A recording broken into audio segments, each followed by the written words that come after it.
Bada bing, bada boo. The couple are falling asleep to the ch noise of the train. It's almost hypnotic. This time, they had prioritized their comfort over being financially responsible. They booked the sleeper seats. Money well spent. I mean, their beds are tiny. They each get one right next to each other, but they're still out in the open. It's a 3-level bunk bed system. They have a row of people above them and a row of people below them. And their bunks are just out. Anyone passing through the aisle can see anybody that's on any of these bunk beds just falling asleep. But at least they can fully lay down and sleep the entire 11-hour ride back home. Gia, the wife, she shakes her husband awake. Husband Lee, L-I, slowly opens his eyes and he checks his phone. It's 1 a.m. I'm gonna use the restroom real quick. Lee nods and he starts pulling the blanket off of him, but his wife stops him. Shh, it's okay. I'll be right back. She points down at the elderly people that are underneath them in the bunks below. I mean, if both of them, her and her husband, climb down from the middle bunk, there's a higher chance that the elderly couple are going to wake up. And look at them. They look like they're deep in sleep right now. There's no point in disturbing any of that. It's okay. I have my phone. I'm going to be right back. Lee, the husband, hesitates, but he just watches his wife climb down the bunk bed ladder and rushes off to the restroom. He glances out the window. It's pitch black outside. I mean, they must be crossing through a very rural area because there's no buildings. There's no light coming from outside the window at all. Just ch, the noise of the train on the tracks. And then boom, the train shakes and Lee jumps awake. What was that? He must have fallen asleep and it must have been some sort of rock that hit the window or something. He rubs his eyes and he checks his phone. It's 1:30 a.m. He looks to his left and his wife is no longer in her bunk bed. It has been 30 minutes since she went off to use the restroom. She should be back by now. His mind starts racing because that's weird, right? He quickly puts on his shoes, climbs down the bunk bed ladder, walks to the restroom in their carriage, because, each train has a carriage 13. It's empty. She's not in there. His heart starts pacing faster, but it's fine. I mean, calm down. This makes sense. Sometimes if the restroom in the carriage that you're in is busy, you go to the carriage over. So he runs over to carriage 14 and he slams the bathroom door open. It's empty. She's not in there.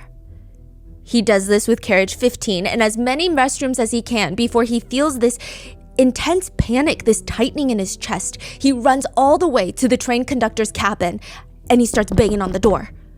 The conductor opens it up, 1:30 a.m. He looks confused, stressed. Please, you have to help me, sir. My wife is missing. The train conductor looks at the husband for what feels like multiple seconds because I think he's just processing what he just said. And then slowly, his lips just turn into a smile. And he's smiling at husband Lee. What do you mean your wife is missing? That's impossible, sir. Nobody goes missing on a moving train.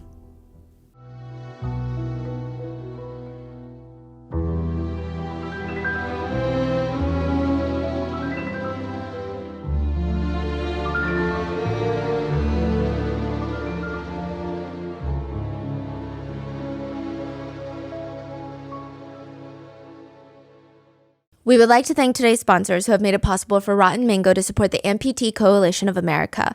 They have hundreds of support groups across the country as well as thousands of certified peer visitors available through their National Limb Loss Resource Center. For decades, they've supported, educated, and advocated for people impacted by limb loss or limb difference with the reassurance that they are not alone. This episode's partnerships have also made it possible to support Rotten Mango's growing team, and we would also like to thank our listeners for your continued support as we work on our mission to be worthy advocates. As always, full show notes are available at rottenmangopodcast.com. Now, a few quick disclaimers before we begin. Today's case has a few graphic descriptions of physical violence, injuries, and amputations. So with that being said, let's get started. It doesn't matter if you want to stop. There's absolutely nothing you can do about it. That is likely one of the very first things that all train conductors are taught. If you press the emergency brake right now, you will come to a complete full stop, probably from a mile from here. There is no immediate stopping a train. Imagine telling a swarm of 100 elephants to instantly stop running at full speed. It's not going to happen. And sometimes that means you watch disaster happen and know that there is absolutely nothing that you can do about it. That is the only thought going on in the train conductors' minds when they see a body on the middle of the tracks, wearing a thick winter coat, just laying there. Hurry, do something! They both know that there's nothing either of them can do. They pull the emergency brakes and stop a mile later. After 30 seconds, that's how long it takes to come to a complete stop. Hurry, somebody call the police, we gotta go! Everything is happening so fast but so slow at the same time. The way that the train hit and ran over the body in the winter coat was so quick and so subtle that they couldn't even visually see the body. It's likely they wouldn't even have noticed or felt it if they hadn't made eye contact. There was a train conductor who hit a cow once. A 1,000-pound plus cow. And they said it felt like when you're driving on the highway, a small bee hits your window, you kind of hear the sound, but you don't feel the whole car shake. It doesn't even dent your window. That's what it felt like. So of course, they didn't feel anything with the winter coat on the tracks. But now they're trying to head back as quickly as possible to check and see if everything is okay. Who is it? Why are they laying on the tracks in a giant puffy winter coat? What the hell is going on? They rush all the way back to this now blood red soaked winter coat that looks completely mangled. And instead of a human, they see a deer. Dead. Someone had put a winter coat on a deer and laid it down on the tracks. What? This is the very strange life of a train conductor. You almost never know what to expect during your shift. It could be nothing, or it could be a nearly unsolvable mystery of why would somebody do that? But train conductor Zhao knows that this is not one of those instances. I mean, the only mystery is how not very intelligent this passenger is. What do you mean your wife is missing? She's missing, sir. She was with you on the train, and now she's not? That's what missing means. She's missing. You have to help me find her. Train conductor Zhang pauses and lets out a smile because this is probably going to be the least exhausting task of the day. The first logical place to search is the dining cart. It's right at the center of the train, and when you step in, the first thing you notice is the smell. And then the sound, all of the rattling sounds of the silverware and cups as the train moves along. It's just what you imagine the place to be. There's rows of tables and chairs along each side of the carriage. It's like a breakfast restaurant that sells pancakes, the ones that have those sticky syrup dispensers, but maybe a little bit nicer. The tables are covered with white linens, glass windows on both sides, and you can just see everything blurring past you. It's about 2 a.m., but there's somebody leaned up against the window, reading a newspaper, drinking a cup of hot coffee. He looks over his newspaper at Lee and the conductor and goes straight back to reading. This carriage is a relatively quick search. They check under each table, each deep red-colored booth, under them, under the ground, and as the conductor expected, no signs of Jia anywhere in the dining cart. She's probably in a restroom somewhere. Lee and the conductor, they start making their way over to the seating carriages. This train in particular has 18 carriages, 18 different compartments, if you will. 8 are for sitting and 8 are for sleeping. Those are excluding the dining carriage, storage carriages, the train conductor carriage. These are just the passenger areas. It's a big train. In total, the train can carry up to 1,500 people. They have a lot of square footage to cover during this search. They start with the hard seat carriages. Chinese seating carriages are typically split up into 3 different levels. The first is not even a seating carriage. You get to stand. For less than $1 for an 11-hour train ride, you have the joy of standing the entire trip. You can maybe sit on your luggage. You can maybe sit on the floor. Or if you're lucky, you can maybe sit on somebody's seat when they go use the restroom for about 2 seconds. But otherwise, you're on your 2 feet the entire way. The carriage with people standing are going to be a hard search because they're packed with people. It's not much different from trying to swim through a sardine can. You can't see anything but the person in front of you. Excuse us, excuse me. Jia, are you in here? Say something, Jia. She's not. They get to the hard seat carriages. You might as well be sitting on an uncomfortable park bench or a plank of wood at 90 degrees. Sometimes the people with the hard seat tickets will get up to use the restroom, and when they get back, they see a stander sitting in their spot. Oh, sorry, I have a standing ticket, but I did. Here, let me get up. It's okay. You can sit. The hard seats are so uncomfortable, they start thinking, maybe I should have gotten a standing ticket. How is standing more comfortable than sitting? They go row by row of the hard seat carriages. Most people are knocked out, dead asleep, head leaning up against the stranger next to them. I mean, they don't care. It's 2 a.m. They don't care about social etiquette. They just need to find a nice surface to lay their head down. The conductor is shining his bright flashlight at each of the faces. They're all squinting, using their arm to block the light. Hey, what are you? Sorry, my wife is missing. I'm looking for my wife. Gia. Then the two head over to the soft seat carriages. There are a bit less people in there. The seats are the ones that you would expect, cushiony, almost like an airplane seat. And as they're going through the aisles of the soft seating carriages, and the longer they can't find Gia, the more the train conductor and husband Lee feel confused. I mean, Gia's disappearance just doesn't even make sense. It's like a weird magic trick. You know how those magicians will make someone disappear on stage? There's no way it makes sense. People don't just disappear, but they're doing it on stage, so it really feels that way, doesn't it? If you just sit in the crowd, you turn your brain off, you have a really good time. The magician can do something that nobody else in the crowd can do. They can do magic. Poof, person here, person gone. But if you start thinking, if you really start thinking, where did they disappear to? You start getting some real answers, and it's never magic. Where the magician will put someone in a box, you can see that they barely fit in there. Box closes up. Magician starts stabbing swords into the box, and it makes you nervous that the person inside is getting stabbed. But then they take out the knives one by one, open the box back up, and the person is fine, unharmed. Usually, it's a false bottom. There's a hidden trapdoor, a compartment underneath them that they hide in, or maybe a trapdoor behind them. Because even now, the conductor knows nobody just disappears on a moving train. There is no such thing as magic. People don't just vanish without a trace. And as they're going carriage by carriage, the conductor is flashing the light into each row, each face to verify that none of them are the missing wife, Gia. Lee, the husband, is glued to his phone. You know what? The whole thing is a little suspicious. Why didn't Lee go to the restroom with his wife? It's 1 a.m. on a train. Wouldn't you want to make sure that your wife gets to the restroom safely? And even if he didn't escort his wife to the restroom, how could he just fall back asleep? He couldn't wait 5 minutes for his wife to get back before going back to snoring? He fell asleep and only woke up a full 30 minutes later when the train jerked to the side? Interesting. Because the train conductor knows people do not go missing from moving trains, it means that it's more likely a situation where somebody harmed the wife. And statistically speaking, it's always the husband, is it not? Okay, to be fair, it's not always the husband, but there's a good chance that it is. And would this not be the perfect place to commit the perfect crime? Wait till the train is passing a very difficult to search area, perhaps on the edge of a mountainside cliff. When the perfect opportunity comes, you kill your wife, throw her out the door, say she's missing, you've already gotten rid of her body, and any one of the 1,000 people on the train could be a suspect by the time that anyone realizes that your wife is truly missing and this is an emergency situation. By that point, the train would be very far from her body. It would be such a puzzling mystery, and you would be the sad, confused husband who never gets closure. It's almost too perfect. Or if that's too risky, maybe he hid his wife's body. Perhaps the hiding locations on the train that come to mind first are the most dangerous ones. Underneath the train, or on top of the train, or maybe the storage carriage hiding amongst the cargo. But it would be nearly physically impossible for Lee to hide his wife's body in one of those areas. And now that the train conductor is looking at it, husband Lee does seem genuinely frantic to find his wife. He's been on his phone nonstop, calling her nonstop, trying to see if her phone would ring in any of the carriages.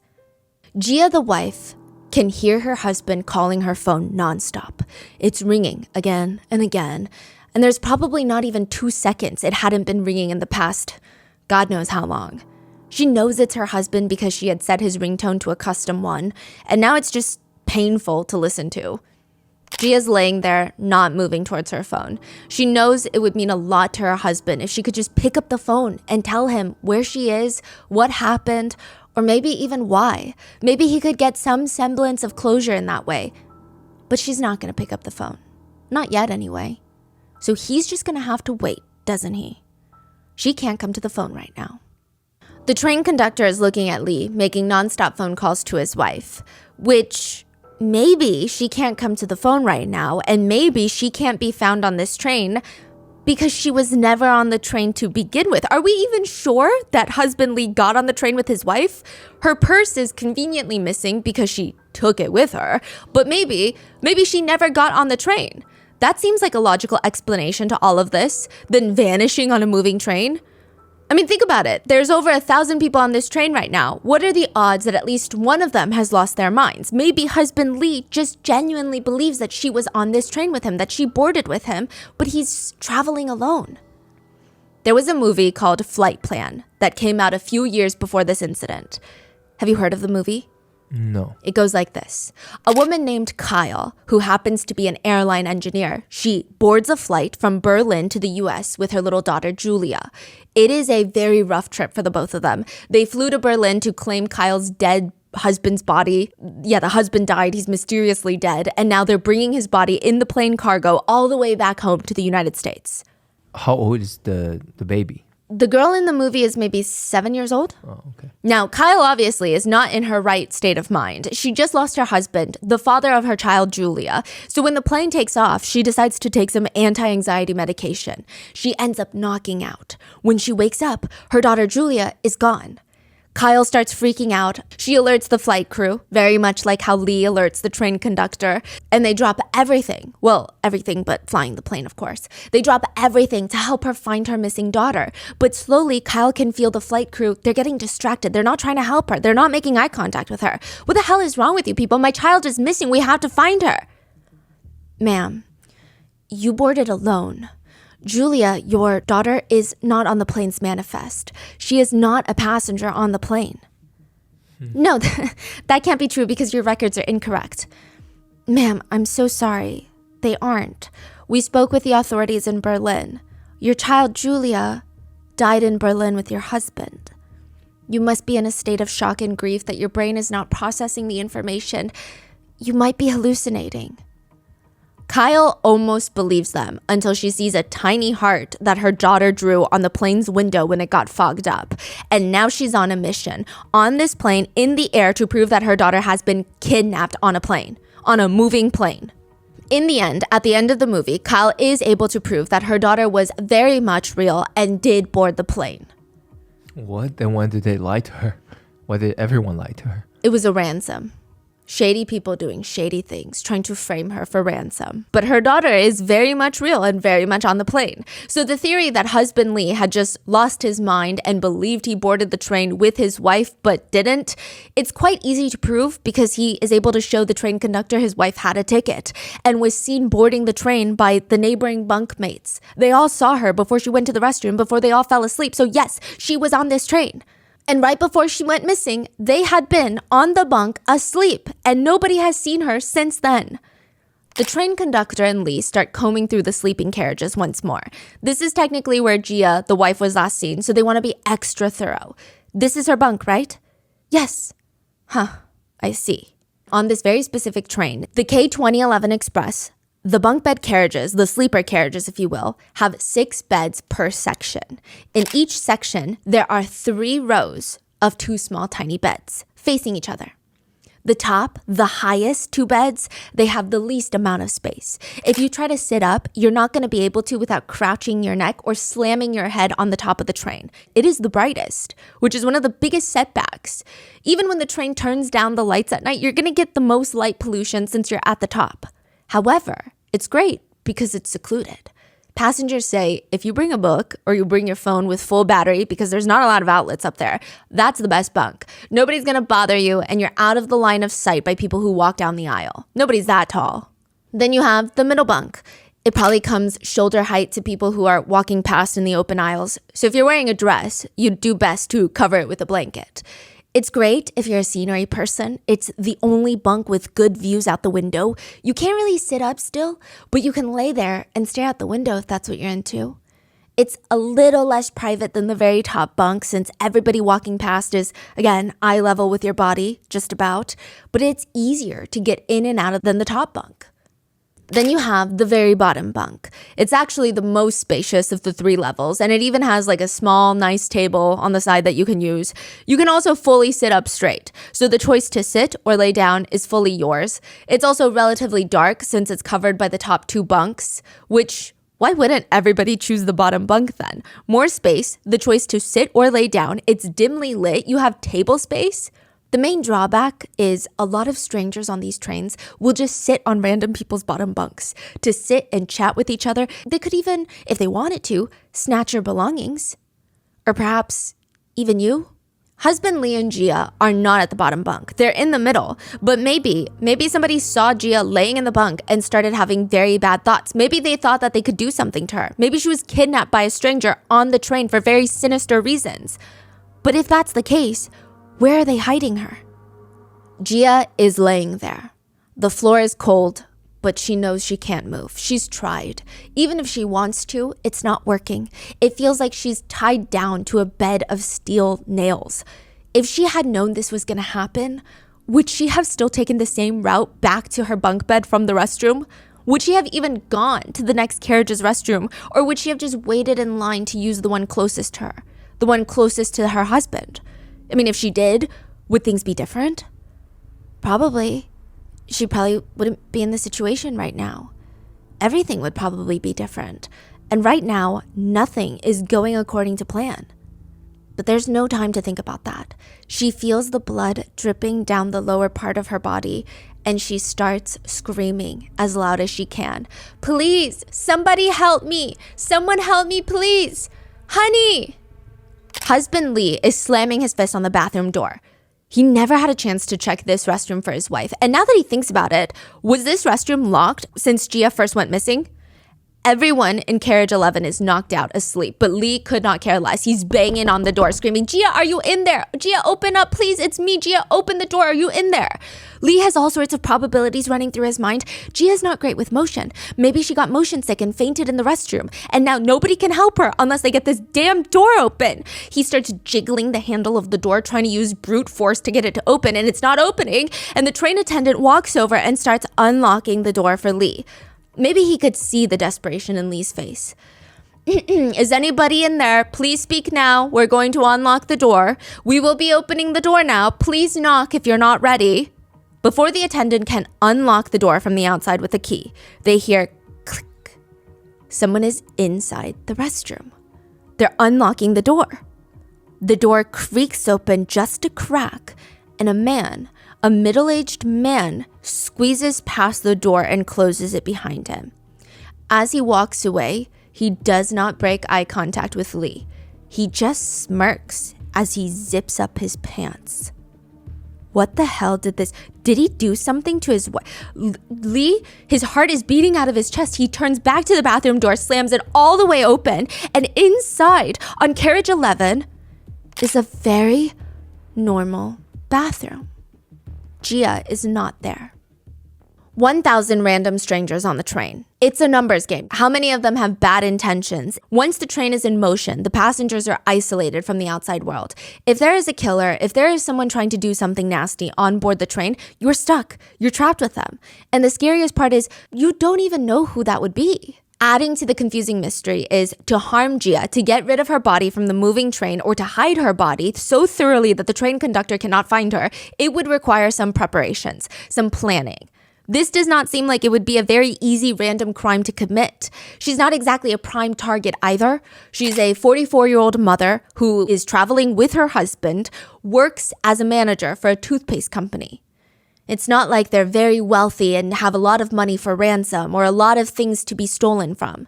She's beautiful, don't get me wrong. She does very well in her field, but she's not in a position where she's creating enemies. They live very normal, average lives. So if Gia is nowhere on the train, her husband didn't do this to her, likely a stranger didn't do this to her, maybe Gia did this to herself. Hypothetically speaking, if one wants to disappear and vanish without a trace so that nobody comes looking for them, a moving train would be a really good choice.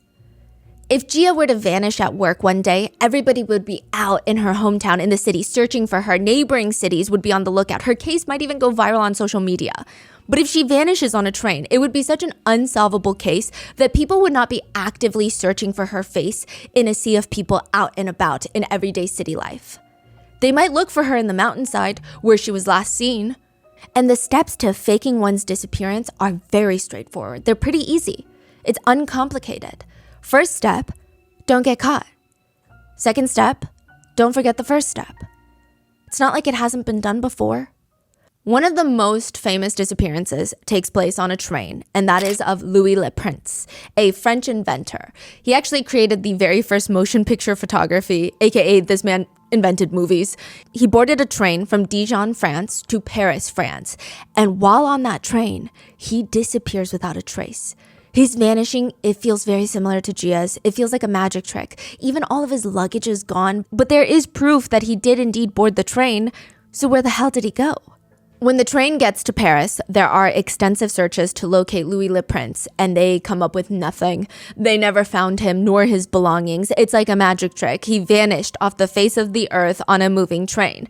So people start theorizing what they believe happened to Louis Le Prince.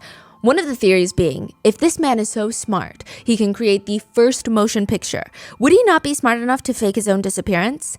Maybe he waited for the train to slow down or took advantage of an unscheduled stop and slid away to start a new life. Maybe the pressure of constantly creating new inventions and living up to his previous accomplishments was getting to him. Perhaps he realized that this is not the life that he wanted for himself and he can't face his family to tell them all of that. So he faked his own disappearance. That is one of the theories. However, the most popular theory is that Louis Le Prince did not fake his own death. The most popular theory was that someone wanted Louis Le Prince's inventions and wanted to claim his patents as their own, so they killed him. They murdered him on the train and got rid of his body. Lee, the husband, starts losing his mind on the train. He's been running through the aisles of the carriages, screaming his wife's name. No care in the world if he's disturbing everybody. He just needs to find his wife. He feels like this is some sort of sick joke. How can she just vanish? He's analyzing every single person's face. Does that person look guilty? Is that my wife? Does that person look like they've just stuffed someone into their luggage? His brain is so busy hunting down his wife, it feels like the rest of his body is going into autopilot mode. He's running down the aisles. Left hand, press call. Phone up to ear. Ring, ring, ring. You have reached the voicemail. Left hand, press call. Phone up to ear. Ring, ring, ring. You have reached the voicemail of. Left hand, press call. Phone up to ear. Ring, ring, ring. Hello? Lee freezes. He looks down at his phone. It's the correct number. It's his wife's number. And a man has just picked up the phone. Hello? Where? Sir, your wife is at the hospital. Please come meet her. How the hell did his wife get off this train and to a hospital? Husband Lee is sitting on the floor, crouched down with his back leaned up against the hospital door. He's squatting. He's clenching his teeth, trying to hold in his own sobs. The types of screams he can hear from inside the hospital room are not normal. They're primal, like someone is being viciously attacked and shredded by a cheese grater. He had never heard someone scream like that, ever in his life, and they were all coming from his wife, Gia. He can hear her through the door. Ow, please, my left leg, it hurts so much. I need more painkillers. I'm in agony. Please, just make the pain go away. Somebody needs to help me, please. The pain Gia has been going through has been so overwhelming, all-consuming, that Gia has not been able to sleep, eat. She can't even distract herself. All day, all night, all she does is scream until she exhausts herself and her throat is on fire. The screams from inside the room keep getting louder. Husband Lee knows he needs to go in there. So he quickly takes a deep breath, wipes his tears on the back of his hand, clears his nose, straightens out his back, puts on a smile, opens the door, and walks in. Every day, multiple times a day, this is what he does. He walks in there, sits on the edge of the hospital bed, and he puts his hand near his wife. He doesn't touch her, but he gets close. Shh, honey, it's okay. It's okay. I know you feel a lot of pain in your left leg, but you have to remember what the doctor said. It's in your head, honey. Tell yourself the pain is not real because you don't have a left leg anymore. She looks down, and her left leg, her left arm, and her right foot are all gone. Severed. Gia has lost 3 limbs, but she can still feel all of them. It's called phantom limb pain. It's when an individual perceives feeling, and a lot of the times painful feelings in a limb that are no longer there. The limb doesn't exist anymore, but the brain thinks it's still there. The nervous system sends out receptors and gets confused because they're not being relayed properly, which eventually translates into the sufferer feeling pain. In essence, the nerves in your spinal cord that lead to the brain still exist from that limb that's been severed. Your brain senses something is wrong because those nerves stop sending signals, and that triggers a pain response, which is usually the body's default response when they feel like something is wrong. They force you to feel pain to alert you, hey, something's not right here. The brain is a very powerful organ. Think of it like this. You have a best friend that you have spoken to every single day of your entire life, every second of every day. You've spent every single waking moment with them, and then one day they suddenly ghost you. But your brain cannot comprehend or remember a time where you've been without them and you're confused. How can they just be gone? Nothing makes sense. You have no closure. You're bound to feel some sort of pain and confusion for a very long time. This is so much worse. One netizen said, I had an amputation right below the knee. I experienced phantom pain. It starts like someone has a lighter under the sole of my foot that is no longer there. It heats up. I can feel my foot on fire, but the foot is no longer there. And then bam, like someone slams a giant spike through my non-existent foot, just stabbing it, piercing it all the way through. And that pain slowly shoots up my leg all the way up to the rest of my body. Another netizen said, early on, my phantom pain felt like my foot was being crushed by a metal bar across the top of my foot and being electrocuted all at the same time. But the foot didn't exist anymore. Another netizen writes, I feel like my foot is being crushed, constantly electrocuted, stabbed with a dull knife, and any other pain that you can imagine. There's also the weird sensations that aren't necessarily painful, but it drives you crazy. Itching. You want to itch your foot so bad, but when you go down to itch and relieve some of that, it's not there, but it keeps itching. Another one that drives you crazy is I feel like I'm dipping my foot into a cold lake. It's so cold, I'm getting frostbite on my toes, but my foot is not there. As for Gia, she said, the first attack of phantom limb pain made me scream so loud until I couldn't scream anymore. Lee did not want to ask his wife too much about what happened, so he tried to get bits and pieces from the investigators, the ones that first found Gia and came to the scene. When they got out there, they didn't honestly know what they were looking at. They told Lee, we thought, is this a woman? A man? It has to be a person though, right? We had no clue. The investigator said it was difficult to even tell if it was a person actually. It was just a pile of blood and limbs, like a bloody blob. But it had to be. Logically, it made sense, but their brains would not let them comprehend it, or rather comprehend who they're looking at. They look down at the ground, there's blood and body parts scattered like a human puzzle. The person they're staring at basically only has half their body left. And they're thinking, what the hell happened to this poor woman? Who did this to her? There's something called melanoheliophobia. I don't know if I'm saying that correctly, but it is the fear of black holes, like the ones in space. The fear of objects with such extreme mass and gravity that it consumes even light itself. Just visually speaking, people say that looking into a black hole, even just the photos, right, because that's all we have, is terrifying. To know that once you get sucked into the black hole, you become spaghetti. Spaghettification, that's what they say. You fall into a black hole, it compresses your body down from the top to the toe and then stretches you at the same time, and it turns you into literal human spaghetti. That's probably why a lot of people have a intense fear, intense emotions when they stare into a black hole. And the investigators for the train company are huddled together in a circle, bent over, staring straight into the black hole. Impossible. I mean, how can I can't even believe it. In the middle of carriage 14, there is a black hole. Well, okay, not really. You know those trash cans where you press down and the sides will push down, letting you throw the garbage in with your hand?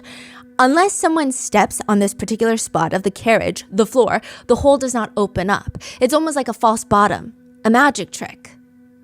And they've taken off the compartment doors, and there is a hole, a gaping hole on the floor of carriage 14.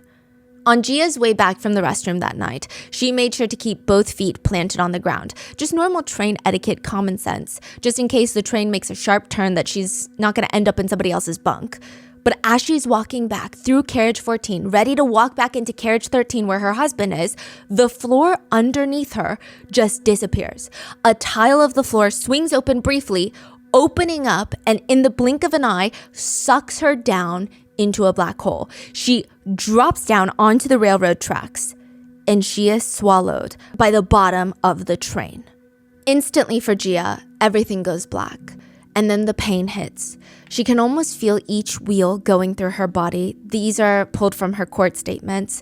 They're just running over her. She said the pain is so intense that she cannot stop screaming, but nobody can hear a thing. She can't even hear her own screams. The train's roaring and the friction sound of the wheels in the railroad track are so loud, it's deafening. Then she loses consciousness. Gia would be run over by 20 train carriages going at 40 miles per hour. By the time that the train she was on had sped off, she looked like she had been chewed up and then spit out. When she woke back up, she was somehow somewhat alive. She said that she just laid there, staring up at the night sky. There wasn't a single star up in there. Everything was pitch black, and Gia was left for dead. If someone on the train had seen her walking down the aisle 1 second, gone the next, they might have thought it's like one of those magic tricks with a trap door, a false bottom. And people say, when things are in motion, they stay in motion. To give you some context, when things in motion are moving, they have more force than things that are still. If you calmly walk up to a ball, a basketball, and it's stationary sitting on a table and you bump your head against it, it's likely going to be unpleasant. It's not going to kill you. You probably won't even have a bump on your head. Now, if that same ball is thrown off the penthouse unit of a 98th floor apartment and it hits you on the head, you might be hospitalized. Things in motion have a lot of force. The train that Lee and Gia were on weighs 2,000 tons, about the weight of 200 giant elephants. But now it's going 45 miles per hour and ramming straight into Gia. The impact of the injury something like that would cause, it's more comparable to 3,100 elephants running over her. I don't even think our brains can really comprehend what kind of injuries that would cause. Gia is laying there for a moment. It's almost peaceful. I mean, not painless, but it's kind of peaceful until the realization hits her. If she does not move soon, another train is going to come down and completely rip the rest of her body apart, leaving her truly like a puzzle, waiting to be put back together by coroners. And that's if they even find her. Who knows? Maybe the animals will get to her first. She's on the tracks, and the objective, at least in theory, is quite simple. Move her body off the tracks to the side. She's not even thinking about getting to help or getting to the nearest town. Just get off the tracks. That's all she's thinking about. She said, if I do not leave the tracks as soon as possible, I will be shattered. But when she goes to move, there's this really strange sensation. She tries to move her left arm, but it's like her arm does not belong to her. It does not listen. It does not move. It does not budge. It's weird. She's straining so hard to move that arm. She can feel the veins in her head bulging, throbbing, but nothing. Nothing is moving. All she can do is sit on the cold railroad tracks that are digging into her back and smell that awful metallic scent. At first, she thought that metallic scent was likely the rusted railroad tracks, but she realizes soon enough it's the scent of her blood. She uses all of her strength to lift her head up by her neck, and she looks down at the state of her body. Her left arm is almost completely detached. Her left thigh is gone. Her right hand, the only hand she has left, is full of sticky liquid. Blood.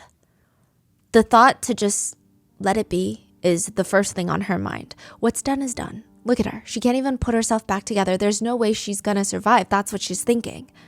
But then she keeps seeing images pass by of her husband, of her son, and the decision feels very logical. She said, my son cannot live without a mother. My husband cannot live without a wife. My aging mother and my only sister, they'd be so sad. So I cannot die. Gia laid there, repeating in her mind over and over again, son, mommy's going to come home to you. Mommy's going to come home to you. Mommy's going to get off the railroad tracks. She uses her only good working hand, her right hand, the one that's almost been obliterated. She uses it to grip on one side of the railroad tracks, and she's trying to use it to pull her body over to the side. Maybe she can roll her body. She grabs it, ignoring the excruciating pain going up her hand, and with every ounce of everything left in her body, strength, adrenaline, love for her son, she pulls as hard as she can and moves to the side less than an inch. And then she knocks out again. The amount of pain in her body combined with the amount of blood she's losing every second, she has no energy. She's very weak. When she wakes up, she tries to move her body again and falls again. All she can hear is the song playing in her head over and over, Love You 10,000 Years. That's her song with her husband. And it's not like she's having her life flash before her eyes. I mean, she is. But the song is actually playing while she's struggling to move. It's the custom ringtone that she set for her husband. I love you 10,000 years. But she can't reach her phone, it's too far. So she uses this song to try and motivate her to move upwards. Maybe if she can grab the purse that's just inches away, maybe if she can just get off this railroad track, she can tell her husband what happened and he can come save her. So that's what she does for the next half hour or so, or at least that's what she said it felt like. She lays there until she finally has enough energy to try and move again. This time she musters up truly everything in her system and she knows either one more try or she dies. There's no other option. She starts inching closer and closer, 1 centimeter at a time, every few minutes breathing, exhausted from the pain. And after what feels like an eternity, she manages to make it to the other side of the tracks. She hauls her body over, one last push, and she lands right next to the tracks. Her face is resting on the edge. Her whole body feels sticky with oil, like if somebody were to grab her and try to help her up, their hands would just slip off, like somebody oiled down her whole body. But it's a combination of her sweat and blood. She opens her mouth to let out a big breath of air, and she feels the pain deep in her teeth because she realizes that she had essentially burned her lips off from grinding her face against the railroad tracks. She's about to fall asleep again, but she realizes her face, that feels numb at this point, is resting on the railroad tracks. The thought is very clear in her mind. Her head is going to be cut in half. She will die now, but she feels no motivation to move it, at least not yet. Her body's starting to give up. She no longer has adrenaline. She knows what's going to happen to her, but she almost feels like, why not just let it because of how tired she is? She's never felt pure exhaustion until now. After laying there, she decides she has to try, and she musters up every last bit of strength and moves her face off the track, just inches away, but at least this time, her face won't be sliced in half.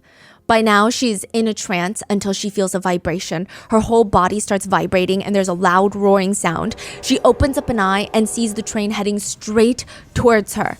She said in that moment, perhaps my determination touched the heavens. I heard the train. I was bursting with joy. This was the only hope for salvation and I must not give up. I quickly thought how to let the train driver know that I was there, that I was a living, injured person. I knew what I had to do. So I waited nervously, waiting for the light.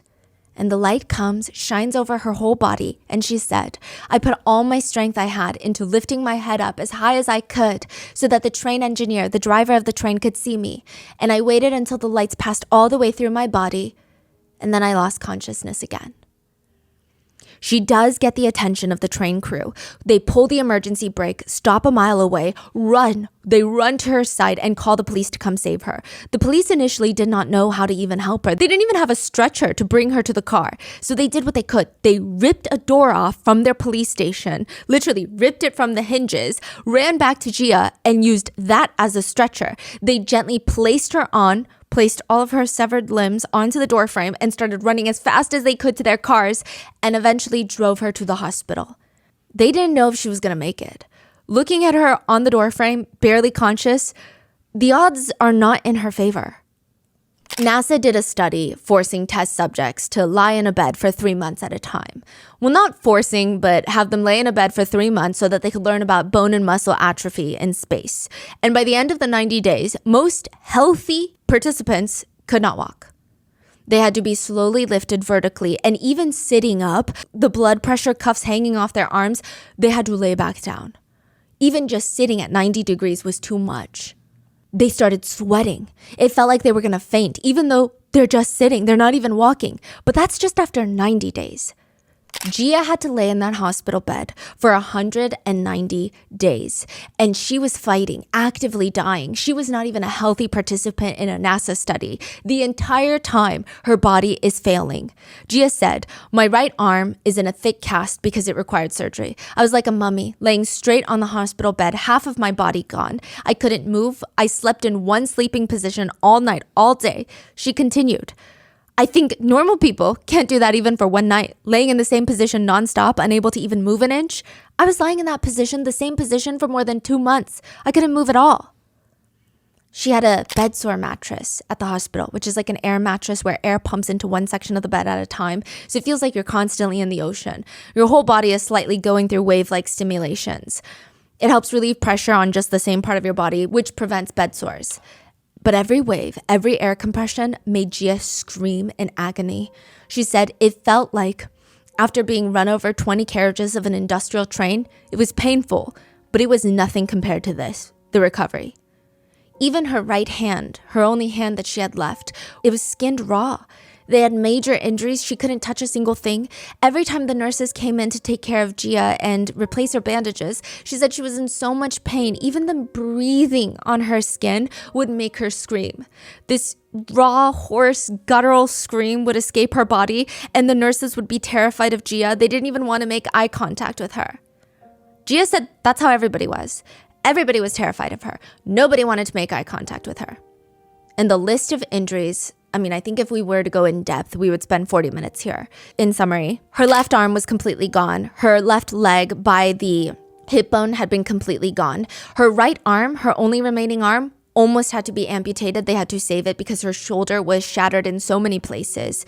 Her right leg was amputated below the knee.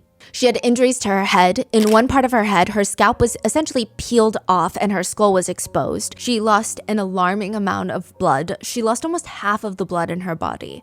Her heart was beating 29 beats per minute, which is nothing. She was barely alive. There were contusions on her left kidney, major head injuries, abrasions all over her body. Those are just some of the major injuries.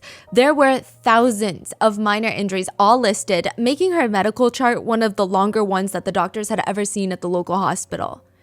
Every day, the doctors had to go in there and cut dead flesh off of her, flesh that had turned completely black, and some parts were even starting to have maggots crawling about.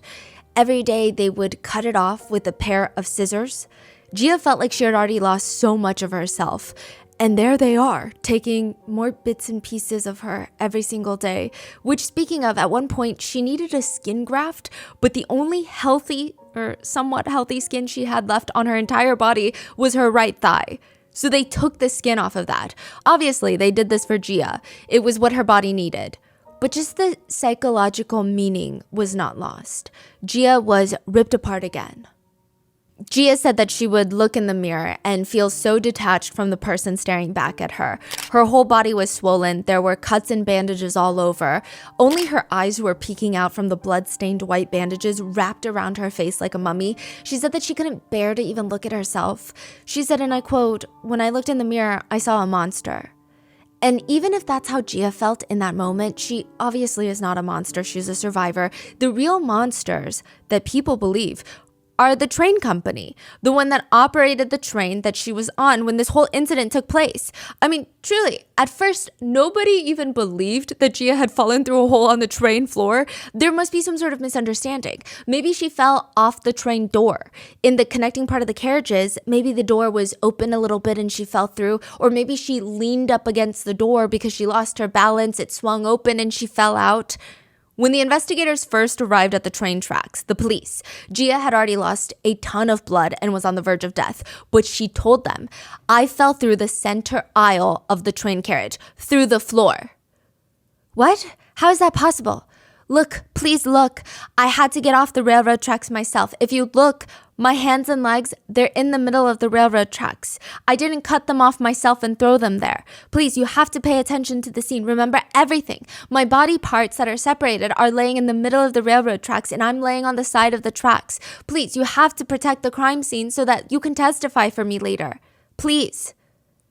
Eventually, Gia would file a lawsuit against the train company, and they tried to brush it off. They stated during the pre-departure inspections, the conductor and the train team did routine checks of the entire train, front to back, back to front, center, everywhere. There was nothing amiss, so it must not be their fault. But something's not adding up. Again, the hole technically had a trapdoor mechanism, where essentially nobody would know that there's a hole there unless they stepped on that very specific spot in the carriage. So when Gia's husband is looking for her, there's no hole. There's no hole until someone steps on it. But what would be the purpose of installing a trap door like that on the middle of a carriage floor? There would be no sense. Why would they do that? Why would the train company even do something like that? Well, they didn't intentionally do it. The train company basically took an old green train and refurbished it on the inside. They kept most of the original body, just ripped out all the insides and kept the outside structure. This specific train itself was a rainbow train. It was green, pink, yellow. All the carriages were different colors because they were pieced together from random old trains that they had picked out and strung them along. And for that reason, the company had to install air conditioning onto the carriages that did not have an AC system. They installed it, and the only problem was they needed to sometimes test a portion underneath the train to troubleshoot the AC. But instead of running wires out the window, out the door of the train, they thought, let's just create a hole at the bottom of the train that leads directly to the port that we need to access for the AC, and then cover it with a bolted system that nobody can fall through. It just makes the most sense. It was supposed to have a port cover that was foolproof, but clearly it was moved. It was tilted to the side, so anytime you stepped on it, it would just open up. So clearly it was not working. And I don't think that there's any way to look at this and not believe that this is the train company's fault. I don't think anyone would even argue that. Imagine being on a plane and the floor just gives out and you fall from the sky. How could someone argue that it's not the airline or the plane manufacturer's fault? In the lawsuit, Gia filed for compensation, $1.5 million, which is nothing.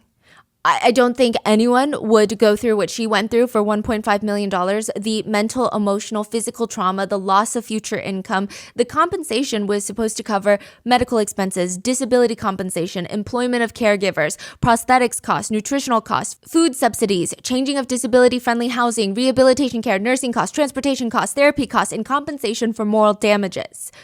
The railroad company said, your ask is ridiculous. It is unreasonable. The compensation you're asking for is sky high. It's never been done before. Even when Gia came into the courtroom in a wheelchair, she showed the court the parts of her body where her limbs were severed off. And it's like nobody wanted to look at her. They couldn't even make eye contact with her. The air just felt frozen. In the end, the court rejected Gia's request for $1.5 million in compensation. At first, they awarded her just $110,000. They later amended that and gave her $190,000. And to add insult to injury, the train company's motto is, the greatest enemy of accidents is a sense of responsibility. Yet they refused to be responsible for what they did. Nearly $200,000. That's it. That's all Gia got. She said physically, she felt as if for months in recovery, almost at least fully a year really, she felt like she was being tortured nonstop, like the ancient times. Those types of torture tactics, that's what she felt. That's just the physical. Psychologically, the damage was immeasurable. Both Gia and her husband Lee, they had a very hard time adjusting afterwards, which is completely understandable.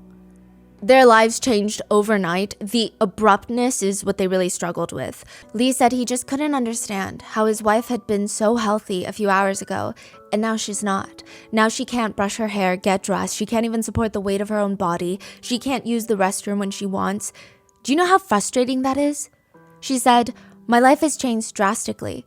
I cannot take care of my own life. I have to ask for help for everything. I have no way of getting up, lying down by myself, going to the toilet by myself, washing my face, brushing my teeth, taking a bath by myself, eating by myself. If someone leaves a cup of milk on the dining room table for me, just a little further away from where I sit, if I put out my hand and try to grab that glass of milk, and I want to grab it and drag it in front of me, but if I don't lift my hand well enough, or if my hand grip is not strong enough, or if I can't drag it towards me, then the glass of milk will tip over and the milk will spill on the table, on my wheelchair, onto my pants, and flow onto the floor, and I can't even clean it up. If I want to read a book, but the book is placed on my bedside, out of reach, I cannot read. Piece after piece, failure after failure, I have incomparable frustration. I stay in the house all day long. More than 9 months straight, I did not get a day of sunshine. For more than 9 months straight, I lived in a contained area less than 300 square feet. I feel like a prisoner in a cage without a cage. I thought of self-exiting, but I couldn't even physically do it. After 190 days of being in the hospital, Gia was discharged, but she would still need to go through extensive rehabilitation to adjust to her new life, to adjust to her prosthetics, which, by the way, when she went to the prosthetic center in Shanghai, they didn't even know how to help her. They had never seen this level of injuries. But she didn't give up. She said, I left home standing up. I must go home standing up. I must appear in front of my family standing up. Which makes it sound like this case is going to have a happy ending, but she would not be able to stand up. She would not walk through the front door of her home. And she said she does try her best to overcome the cards that she's dealt, but she's not happy. There were articles posted about how she's finding happiness and overcoming all of life's challenges, ready to take on whatever's thrown at her. But it doesn't really seem like that's true. It just gets clicks. But the truth is, Gia said, I have a mixture of happiness and sadness. I'm happy that I get to see my son again, but I'm sad that my home is still the same, but I'm not the same. She needs a large number of sleeping pills to fall asleep every night. And she said that lively and cheerful Gia that was once there before the accident is replaced by an irritable, emotionally violent Gia. The likelihood that she's going to develop traumatic arthritis in her one remaining arm left is very high. Her right shoulder has been practically obliterated, that the doctors had to piece it together like a puzzle. And because nobody in Gia's personal life could relate to what she had gone through, they didn't even know how to help her. So one day her sister, Gia's sister, laid down on the train tracks and she waited to be run over. She said she just wanted to understand what Gia had gone through because she was going crazy not being able to help. Everything she thought was helping wasn't helping. Thankfully, there were no trains on that track that day, but that just goes to show how desperate everybody was. And I wish I could leave you with something happier, but sometimes life doesn't really have happy endings, and that kind of seems to be the case here, at least as of right now. I do hope that Gia is able to find happiness eventually, but that is where the story is right now. What are your thoughts? Let me know down in the comments. And please stay safe. I will see you guys in the next one.